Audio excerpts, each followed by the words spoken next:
And now the daughter of the bride will give a toast, followed by a love song. Hi, everyone. I'm Rachel, daughter of the bride, if you didn't already know that. But you do. It's nice to see everyone again. Mom, you look beautiful. And Jeff, new dad. Jeff. We're so excited you'll be joining our family. This is only the second time I've given a toast at a wedding. The first time was my mother's last wedding. But that marriage was plagued from the start, but I don't think it had anything to do with my toast. While I do share great happiness for you on this beautiful day, I do have to point out that my mom tends to steal the show. Like when she was getting dressed this morning, she told me she couldn't believe she was about to embark on her fifth wedding. No, her fifth wedding. No joke. Ain't that something? Meanwhile, her 28-year-old daughter, meaning me, still can't find a boyfriend. Okay, I know I sound pathetic, but it's true. Okay, there was Eddie, but I was going through a weird phase, and I don't want to count that. And okay, there was Bradley, but he would never commit, and that only lasted a couple of weeks. But back to the toast. Really, this is her fifth wedding. I told myself I'd stop counting, but who does that? And new dad Jeff, you're a super cool guy. But are you the one that's gonna make my mom finally settle down? No, are you really? It's just before all these weddings and men and new fathers, I just miss the days when life was just normal. Our version of normal, which is not normal, but it worked for us. I'll never forget, Mom, we were sitting on the couch and we were watching My Big Fat Greek Wedding, the movie that gets her through all her divorces. And you said, I wish there was something I could do to help women never feel alone after their divorce is final. Then you had the most brilliant idea. You got all your single gal pals and you created the divorce club. Yes. Okay. Thank you. I see everyone giving me crazy faces right now. What kind of crazy neurotic toast is this? Even you, Grandma, but I'll be done in a minute. This is going somewhere, I swear. Intro, welcome, funny story. Okay. Funny story. So, where are you, Mom? There you are. So, you created the divorce club. And to be in this club, this exclusive club, you have to have been through some sort of filthy, heart-wrenching divorce. The messier the divorce, the better. Don't you remember the club met every Friday night and each woman would talk about what horrific thing their ex had done to them in graphic, profane detail? Don't you remember Laura would bring the 4 bottles of wine? Sheila would bring a different flavored cheesecake every week? And Bonnie would bring her famous chicken soup, sometimes on special occasions with matzo balls. And you lit the candles and supplied the challah bread like it was the Sabbath of the divorced woman. It would be party after party, celebrating the end of an era of woman needing man. Don't you remember sometimes you'd hire special entertainment? Like one time a painter came and did a painting of the girls holding onions in the nude. I had to walk in on that after school, no warning, just all nude. And you should have seen where they were holding the onions. And that was the first time I invited a boy over. He obviously never called me again. What was the point of that? Wait, stop! I'm not done with my toast. I'll give you the go. Thank you. DJ has another party after this, I guess. Wait, where was I? You know what? Forget this. You had movie nights watching all kinds of girl power movies, like First Wives Club, and you guys would start singing so loud, like, you don't own me, I'm not just one of your many toys, you don't own me, don't say I can't go with other boys. Then you just start crying. I'll never forget being a little girl hiding down the hallway, just to listen to what you women were going through. It was really fascinating, but there were some nights I'd get scared. No, I mean really scared. Like that one time, your friend Irene. Hi, Irene. Well, she was heaving and on the verge of an actual nervous breakdown, and all she kept screaming was, "I'll get the son of a bitch bastard one day!" It was like The Exorcist. And listen, Mom, there were moments you were just as crazy as your friends. Do you remember when you were divorcing Carl, the second husband? He wanted half of everything. So you went to the garage, you grabbed the axe, and you basically chopped the entire house in half. You cut the paintings in half, you cut the toaster in half, you gave him half a broken plate. You chopped the sofa in half. You were so close to cutting our dog Luke in half. Thank God I got there in time before you chopped the poor dog. One day I come home from school to find you and your girlfriend surrounded by pictures and photo albums, and you're cutting Carl out of every single picture you had. Then you asked me to help, and of course, I did. But I shouldn't have. You know, every time I take a picture with someone, I have to stand like 2 feet away from them, just in case I have to cut them out of a picture someday. And they'll try to put their arm around me and bring me closer, and I'll just be like, period. But why would you ask your 9-year-old daughter to cut out pictures of her new dad like that? You guys told me Carl died, and we needed to try to forget him. It wasn't until I ran into Carl at Whole Foods to discover he was very much alive. Her and Carl, my ex-new dad, are fine now.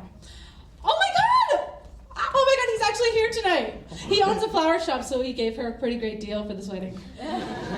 He's here with his husband, Tyler. I guess my mom has superpowers to turn her exes gay. The reason for their divorce was because, my mom walked in on Carl and Tyler sleeping together.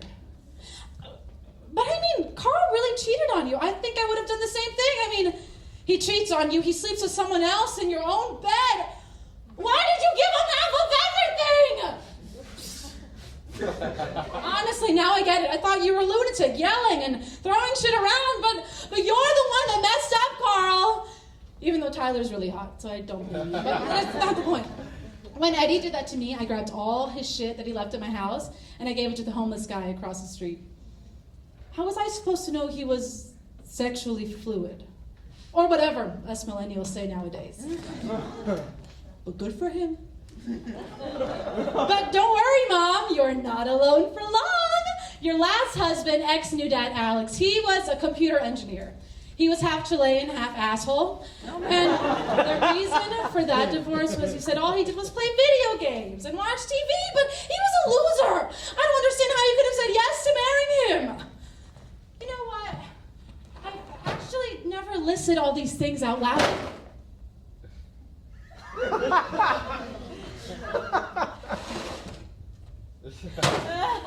Listen, I'm sure you got that last time.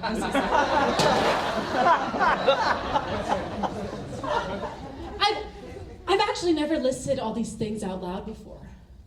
I feel like they were just situations that happened, and I would try to forget it and bury it in the back of my mind, but this explains a lot about myself and who I've become. I trust no one. I don't open up to anyone. I stay away from having more than 2 girlfriends. I don't want a divorce club of my own someday. Wait, no, turn the mic back on. Oh, you're gonna try to stop me now? Really? Don't parent me. Oh my God! The princess has $500. Who got this shit for her? I swear to God, I'll throw it. Turn the light back on, or it'll be shattered into a million pieces. Come on! This is the first wedding I popped off on. I should have done this 3 weddings ago. You owe me this. Thank you. Mom? I'm so glad you had the divorce club to help you through your divorces. But did you ever wonder how it affected me? Huh?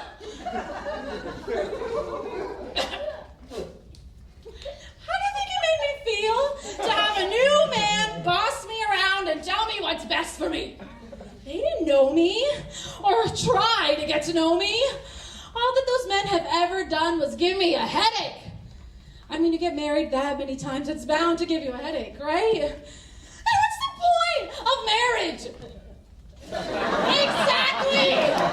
Can you just be with someone without having to sign a paper? Things are always great until you get married. After every divorce you had, you would always tell me, never get married and never have kids. What was I supposed to do with that information? I was in middle school reading To Kill a Mockingbird. The last thing I needed to worry about was getting married. And why would you say never have kids? Do you regret having me? Am I too much in the way of you and your club? Oh, I'm sorry. I'm honest with you and tell you the truth. But after that day, that's all I could think about. Never get married and never have kids. Never get married and never have kids. And listen, I don't blame you. Marriage seems like it sucks. But what, am I supposed to die alone? Do you know how hard it is for me to not have a man ditch me after about a week? I'm too intense and too overbearing and trying to do everything perfectly and follow the rules. But obviously, I'm doing it all wrong. The closest thing I've had to a successful relationship was my prom date, who was gay. That's not normal. But again, I do not trust men. I mean, look what they've done to you. All men do is lie. They hurt you, and they cheat on you with really hot guys, and they make you feel like shit and tell you you'll never be good enough and won't give you the time of day. And it's messed up that the girls in the club didn't stop you. They just cheered you on. Every time you got engaged, they took you to Epcot to celebrate. I don't understand why they would encourage that kind of behavior. I remember in high school, I went to the school counselor and I spoke about you and the divorce club and the divorce club events, and he was laughing and thought I was joking. Do you know how frustrating it is to not be able to talk to any of my friends about this? Do you think anyone can relate to this? All my friends' parents are happily married, which actually pisses me off. It's not fair that they have a happily ever after, and my life is another episode of Fleabag. That's a TV show, Grandma, not a lifestyle. I was at my therapist's office the other day, and I read a magazine cover that said, "You grow up to be like your parents." As if that's a good thing! Do you think I want to end up like this? I have so many sleepless nights petrified that I'll end up like you, Mom. I just toss and turn all night and can't imagine any perfect life with a husband by my side because he would not be able to keep up with his family. No sane person would. Listen, there's no way I could speak at another one of your weddings a few years from now.